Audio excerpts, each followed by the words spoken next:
A world beyond our own. A universe that isn't ours. The stories and recollections held within this assembly of tales are not for the faint of heart. For your entertainment, r/parallel universe.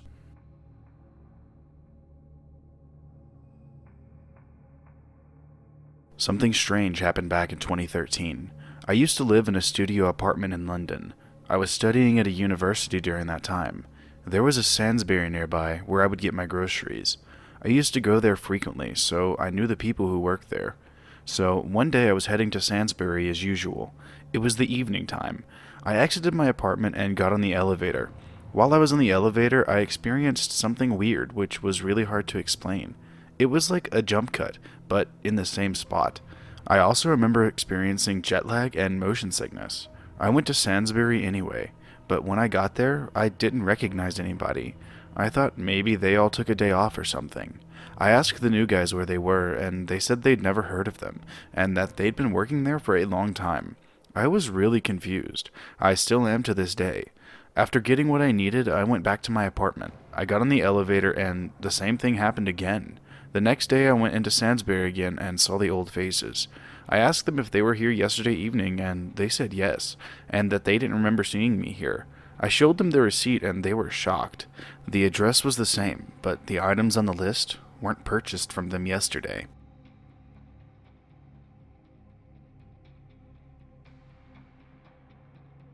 I've been able to lucid dream since I was a little kid. I also have exceptionally long dreams, and dreams within dreams. My dream world is so consistent and real that I'm starting to wonder if it's actually a parallel universe. My dreams usually last for several days or a week in dream time, but I've had ones that lasted for what seemed like months.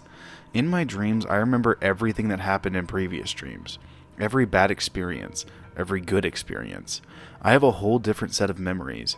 My dream world consists of many countries and cities, and they're always the same layouts and everything. I dream in the same place until I travel within a dream. For example, if I travel to Japan in a dream, I will be in Japan for all the following dreams until I travel again. It's scary how consistent the dream worlds are. It's scary how consistent my memories are too.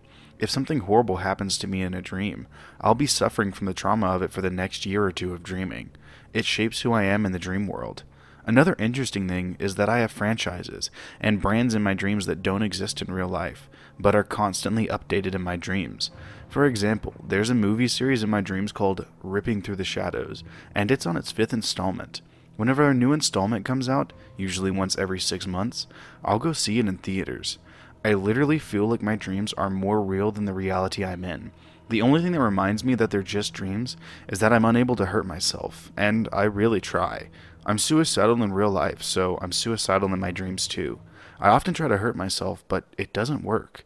The other people in my dreams can be hurt/killed, but I can't.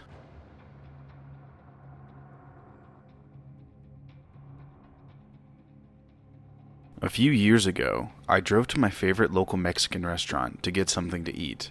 I'd called it in, so I didn't need to get a seat. When I pulled into the parking lot to search for a space, I immediately felt that strange sense that something was off. I shrugged it off because, for the most part, I am a skeptic. After parking, I hopped out of the car and headed toward the building with the back of the parking lot to my right and the main road to my left, with the building in front of me.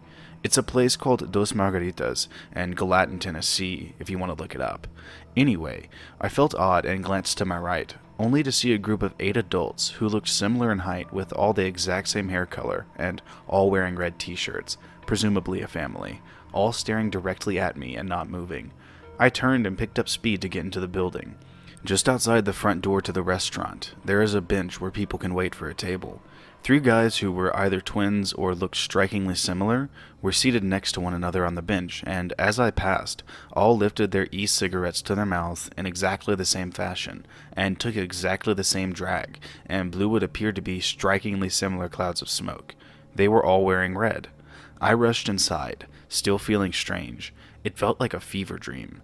Inside, I saw a couple leaving. The man was very tall and muscular, with no hair and a beard, and the woman was short, petite, and had long, red, fake nails. I'll get back to them, but they walked out to the parking lot.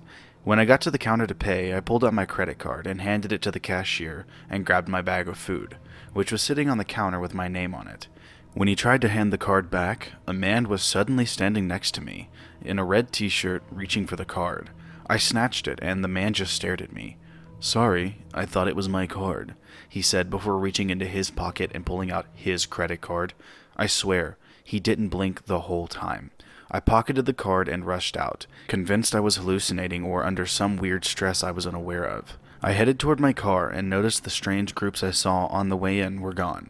But the couple from inside were standing next to my car and seemed to be arguing. I heard in a very deep, masculine voice shout, "I'll kill you if you try it." I picked up speed to get to the car and see if I needed help. As I got closer, a mousy, petite voice squeaked, "I'm sorry. I'm sorry." They kept talking, and when I got close enough to see which voice was which, and you've probably guessed this, the deep voice was the woman and the petite voice was the man. They turned to me and stared at me, saying nothing. I hopped in my car and left. Are there 100 rational explanations? Sure, but I can't shake the feeling that something strange was happening in that place on that day.